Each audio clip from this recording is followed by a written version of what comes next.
common question and the most common thing that I hear, and Tom could back me up on this because he's in with the members much more often than I am, is hiring and staffing and what's going on in our shops and where are we finding people. And so we're really excited that Joelle and Lisa are going to talk about what's going on from Promotive. But I guess just for anybody who doesn't know us or didn't listen to any of the other Facebook Lives, the reason we started this company is, you looked at the technician shortage, and what we're doing today is really retaining the talent in the industry. We kind of have our longer term plays and really mapping out what we can do to contribute towards that shortage, which is a tall task, as we all know. But whether it's connecting with the ASC accredited schools, all the VOTEC schools, technical schools, so that's on our radar. But today, we really want to be the best at placing the right technician service advisors with really great shops that are investing in their people, training, have the best tools and equipment, and an ongoing career path. So, with that, I'll see if Lisa wants to kind of add anything just from a high level intro before we dive into some weeds. No, I think you hit it on the head. You talk every day to the shop owners. It's been a lot of fun. I've owned businesses for the last 12, 13 years or so now, and it's like any other business. Automotive is no different than, a payments company or a furniture company or a doctor's office. We're all looking for good people. The difference in automotive, though, that we're really passionate about is the shortage, like Joelle mentioned. And while we're not bringing people into the business today, it's really important to us to keep them in the business. So that's been really invigorating and fun for us. So yeah. Well, it's interesting because you mentioned all those other businesses, and everybody does need help, but those businesses are not as exciting as the automotive industry at all. Not at all. No, and I mean that every day. Like, people are like, "How do you get so passionate about automotive?" I'm like, it's really the people that we're passionate about, and I agree. Like, their automotive is way cooler than a lot of the other ones. So, what sectors of the U.S. Do you feel like you've had a broader impact on with finding and recruiting for shops? Yeah, that's a good question. And I don't know if there's one set answer, right? So since we've last spoken, we're working with about 150 shops across the country. And I want to say we're in 25 to 30 states.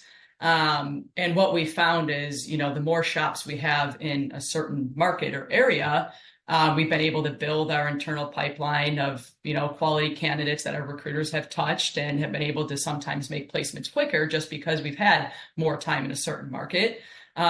So, we in the Atlanta market, maybe it's because I live here, maybe not. We probably have about a dozen shops, and California is probably the next, which again, big state, but Lisa happens to live there too. And that's probably our next biggest market as far as shop count. But, we've got a lot of shops kind of in the Midwest, Wisconsin, Minnesota area as well, up north as far as, the Northeast. So it's kind of spread out all over. And, what we're doing and what shops are doing on their own every single day, finding people, finding help, technicians, service advisors, whatnot. It's hard. It's hard. And I would say that we've had, better success in some markets with certain placements, but it's all about which shops we're working with in certain markets too. So there's a lot of variables that go into that, Tom. So there's not really a cut and dry answer to that. Well, you used a word there that I understand very much. A lot of people don't, but it's not every company that says we help you find people or you will hire people and all this. You have recruiters, and they are out recruiting technicians or service advisors. And so when my shop said, I need a technician, you're going to go out and try and recruit for my shop. And you're going to have people talk to them. And that's a big difference between just placing a ad on the internet somewhere. Yeah. Good. Oh, I'll just say, so, and that's exactly what, and we've made a lot of changes as far as the active candidates and the passive candidates go. So that's where when a shop signs up with us, they get a dedicated account manager. And that initial intake call is super important because, again, like we've talked about, this shop needs an A tech and this shop needs an A tech, but it means two completely different things, right? A tech, B tech. So really spending those 30, 45 minutes to learn what that position means, learning about their culture. Are they looking for someone that could turn a bunch of hours or do more heavy diag? So really understanding before our recruiters get to work is super important, because it's not about just placing somebody in a shop. It's about placing somebody that's going to last and, more than 6-12 months. So that's really our goal. And, I think May timeframe, we had about 4 or 5 employees. We're up to 10 right now. We're bringing on another salesperson next week. In 2 weeks, we're bringing on another recruiter that's going to really heavily focus on those passive candidates and the outbounding. And then in about 3.5 weeks, we have another account manager coming on board. So, it's super important that we deliver. But in order to do that, we have to have the right people in customer service. And as we all know in this industry, I mean, customer service relationships are everything. So we pride ourselves on, making sure that we have those touch points in the customer service. Well, Joelle and Lisa, just a curiosity question. How many of those perhaps 150 folks you're working with, they have interest in maybe helping somebody relocate to their area? Yeah, we've had. I'll let you answer the next question, Lisa. I know I'm talking a lot. No, I would say you actually know, I'm like, that one better. I wanted to go back on Jim's recruiting one because I've been that I'm doing some of that recruiting, so I have some good ideas there for you. Yeah. Good. So I'll just touch on this one real quick. So we've had a handful of shops that have been relocations, and so one has gone a little bit quicker than expected, and a couple have lasted a little bit longer, maybe 3-4 months with a couple of them. So we always try to recruit locally, right? I mean, as far as relocation expenses and whatnot. But again, every market's a little bit different. And when we talk with shop owners that we bring on, like, they know their market and they're like, okay, this is an area people are moving to. This is, maybe the expense of living is a little bit higher. People are moving from California to Idaho, whatever the case may be. So we kind of gauge each shop and each conversation by market and what they're looking for and if they're willing to help with relocation, things like that. But we definitely do. I'd probably say there's 5 to 10 markets or shops that relocations on the table that we're working with. Yeah, no question. That would take a little bit more working with the client or the shop owner to try to work those details out. It gets a bit more costly for the shop owner as well, right? Yeah, and we have a shop owner that's flying a technician out for an interview, right? So that was new to me too. I mean, like, someone flying across the country for a working interview. So it's cool. We learn something new every day that we didn't think would happen. So on the recruiting thing, Jim, I'd say one other thing to add, because Joelle's spot on in everything she said. Recruiting to me it's just relationships and sales, especially in the passive and outbounding model that we have been building too. Usually the best candidates that we have the best retention rates and churn, and they stick with the shops. And again, we've only been doing this for, call it, 10 months or so now. So we don't have, full years worth of data, but the best candidates are the ones that aren't looking. And they're not answering their phone at, 8 o'clock, 10 o'clock in the morning. They're answering their phone at nighttime on their way home from work, on the weekends. And obviously we know text messaging is a big piece too, but we're doing all of that on the, call it the sales side there, and trying to tell everybody, like, hey, even if you're not looking today, let us be, for lack of a better term, your plan B. When you do want to look, come to us. So we're building that brand with the technicians and service advisors out there who may be happy where they're at, and we're advocating for them too to come to good shops, like all the ATI members. We believe, Joel and I, for 10 years or so at least, have believed in the shops that are part of ATI, and we want these techs to come to shops like that you guys work with and that we work with. So the urgent outweighs the priorities in business. I get it. there's a fire on Monday mornings, like maybe something happened with a car, whatever it is, and recruiting falls on the back burner. And that's what we really want to pride ourselves on, is like being that extension of the business for the shops, that you don't have to worry about having that bench. Like, we are building that bench and that relationship out there. And of course it takes time, but it's been entertaining for sure. Good. I love it. I mean, I understand it. I've played around with that dialing for dollars thing a couple of times, and when you're dialing somebody and you're calling them, you say, "Hey, I know you're working at Bob's Auto. I got an opportunity for you. Would you talk about it?" That's a really, it's a whole different approach than somebody that's sitting in their living room desperate for a job. Totally. And they're not always working at Bob's Auto there, because that means they've had to update their resume. And a lot of these people have not updated their resumes in 16 years. So honestly, one of the questions when I bang off these calls, is the first question I'll ask is, are you still in the industry? And when they say, yeah, I'm like, hey, it's a valid question these days. And I get a little laugh out of them, right? Because I can't assume that their information is updated from the databases that we pull from.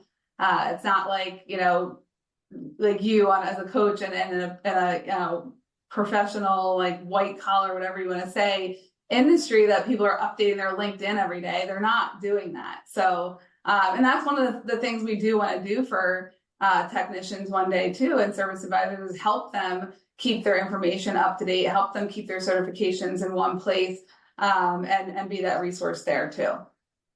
That's interesting. I would have never thought of that question. Are you still in the industry? There's a ton who aren't.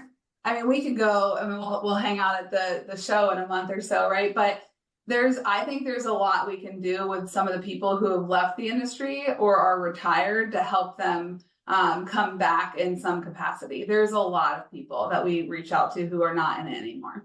Excellent. That is very cool. And yes, it's actually 34 days. Perfect. I can't wait. I'm excited. And it's the largest one yet, right? It is the largest one yet. Yeah. Where's next year's? We really thought after Puerto Rico that we wouldn't see these kind of numbers again, but we are. Yeah. You'll find out where the next one is at the conclusion of the Super Conference this year. At about 10 o'clock, about them. 9:50 on Saturday night of Super Conference, we will find out where we're going. Perfect. Awesome. I'd say there's one thing that Lisa said, or as far as, building our bench, and, there's a lot of work that we've done and that we're still working on as far as those touch points and keeping those candidates warm, and, on the marketing side, right? Whether it's text campaigns and just staying in front of these candidates, because maybe we find a really good technician, but it's not the right match with the shop that we have today. So that's what we're really starting now to build out those sequences and stay in front of them. So when we do either bring on another shop, or that shop's looking for that level tech, we're able to make that match, right? So we're building our bench across the country and keeping them warm, because again, it's all about matching that right person. I'd say one other thing that we have made a change on since we've talked, and Lisa mentioned our database, we changed over our applicant tracking system, which we touched on. And, even our pricing model and terms. So, I mean, it was a huge change that we made as far as the placement fee. We used to collect that in the first 30 days, and, we've spaced that out now over 6 months. So we've listened to our shops and, potential customers, and, we said, okay, we want to, as long as it can make sense for our business to, to be sustainable, we want to make sure that it helps the shop with cash flow, allows that tech to get in and really start generating revenue and essentially paying themselves off. So that was a big change, and it's been really, really welcoming with our customers. I like that idea myself. Yeah. So Joelle and Lisa and Jim, I know we can definitely find Promotive in the Overdrive Partners page. Is there some information in there that needs to be updated for our members? Perhaps the PDF, the pricing structure and the like? Yeah, I would think so. So we can get together on that, Jim, and make sure we have all that updated for sure. So good point, Tom. We are updating it on a regular basis. Yep. And of course, now coming to Super Conference, we're working on the mobile app, and we'll need that updated in there so that when people come, they'll see you. Yep. And I'm very excited. I'm excited to see what the company has done. I mean, I've been watching since day one. No, since what is it? Day negative 45. Minus 45. You're one of the first. Yeah. So it was about 45 days. So yeah, pretty cool. The company has done great. We have our members that are using Promotive are saying phenomenal things. We are hearing great things. I'm hearing things out in the industry. It's becoming a well-known commodity, a well-known group, and very high ranking. And so if you think about, this is not just throw an ad in Indeed and people are you're just going to scrape the bottom of the barrel and get unemployed truck drivers who decided they want to make a change in a career. And by the way, here I am. It's going to really, it's a different thing. This is a different level of hiring. Mm-hmm. Yeah, we really look at our clients more as partners than just saying, hey, they're our customer, they're our client.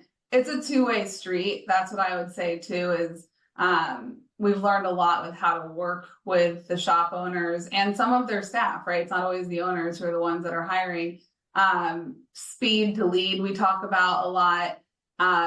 Who's getting to the candidates first, because there are some good candidates on Indeed. I'm with you on the overall sentiment that you mentioned there, but when we have a candidate, whether it's someone on Indeed or it's a passive candidate, we need that relationship with the contact at the shop to be just as fast, because these people are not, either they're working and they don't have lots of time and they're like, oh, it's been 3 days. It's like, let's do it next week. Right. Or they're interviewing, and then every hour or every day that goes by, we put ourselves in a more competitive environment where they might have gone to 3 interviews already and they fell in love with a different shop, and then we lose our chance there. And then the other thing I do want to say is, like, Joelle in particular, and a lot of our account managers and our team have given shop owners lots of advice on what their pay plans could and should be, what their hours could and should be, PTO, all of that.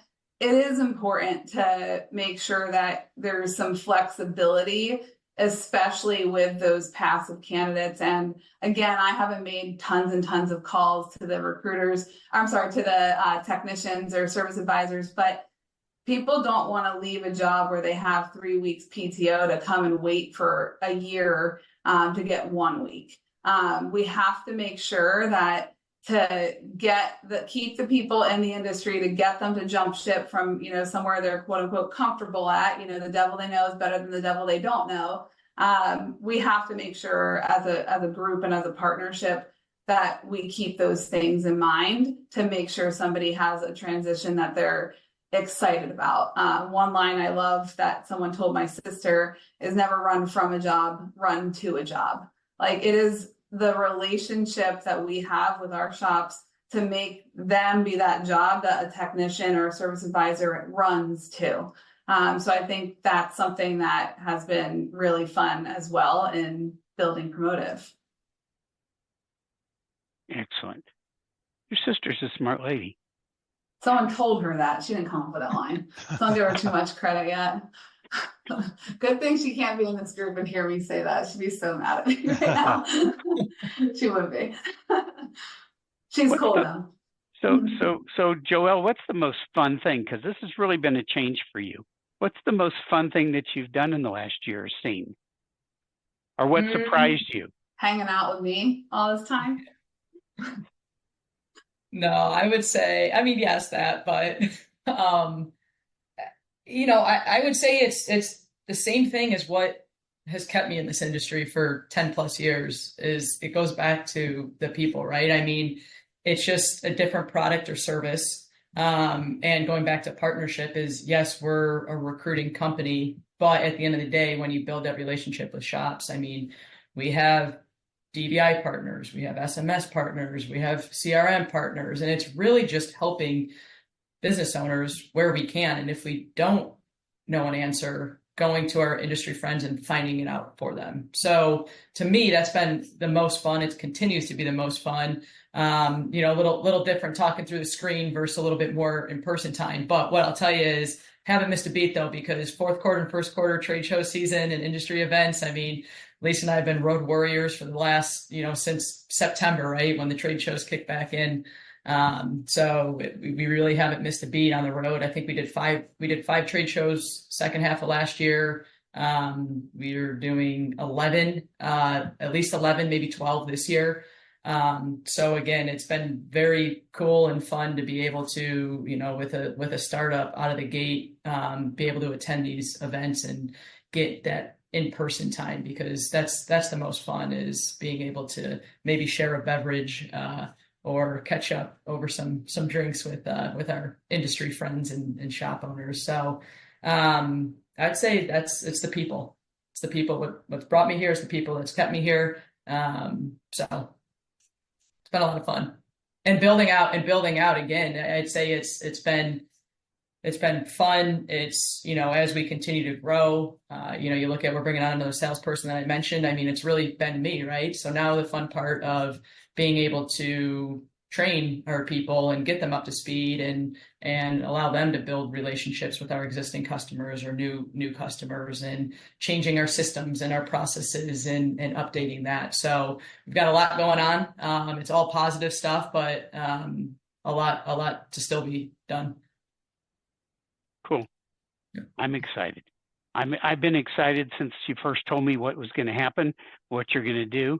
You had lofty goals and big ideas. And I was excited then. I'm still excited. I think that it's going to be great. I think that we have to look at our hiring and staffing as a major part of our business today, as our major part of our business focus, because if we don't, you have to start hiring for somebody before you have an opening. Exactly.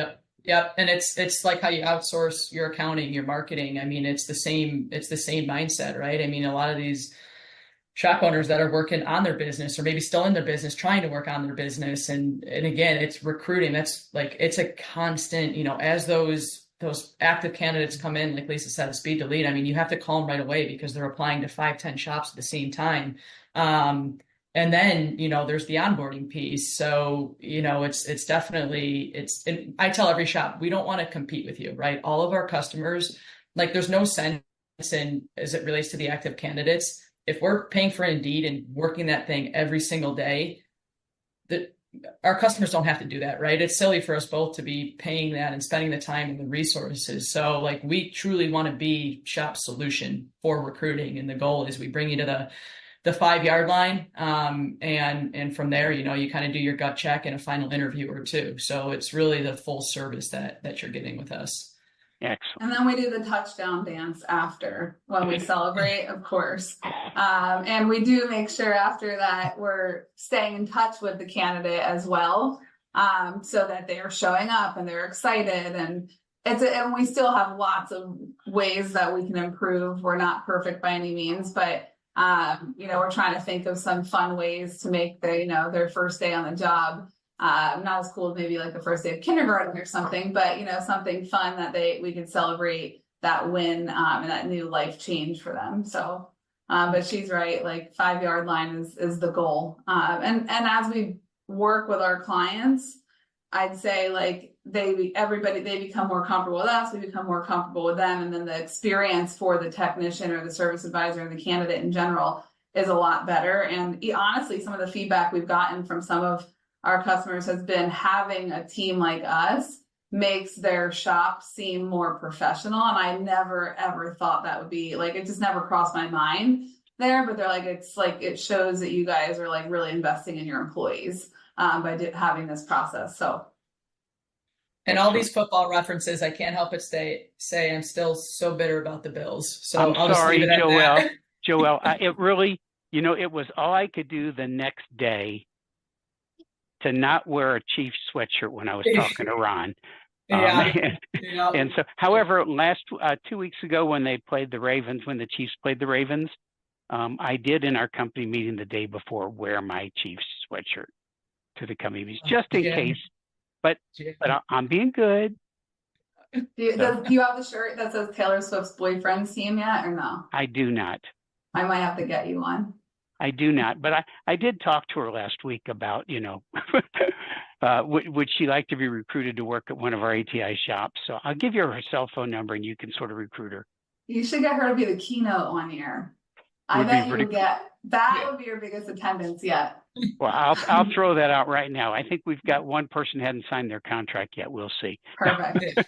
All right. Thank you both so much for being here. And thanks for starting this company because it's something we need. It's something the industry needs. Yeah. And it's very important. It's growing the industry, it's growing our shops, and it's helping our business. And you brought up a really great point on, you know, working with Promotive does show the applicants the potentials that they have a really good resource that is going to help them land a great job. So that's phenomenal. Yeah. Well, thanks, Tom. Thanks, Jim. And if we don't talk to you before the show, we're excited to see you guys. I'll see you 3 weeks from today. Yeah, see you. Right. Take care. Absolutely. So go Bills. All right. Bye, everyone. All right. See you guys. Okay. Thanks. Yep. Bye. Bye.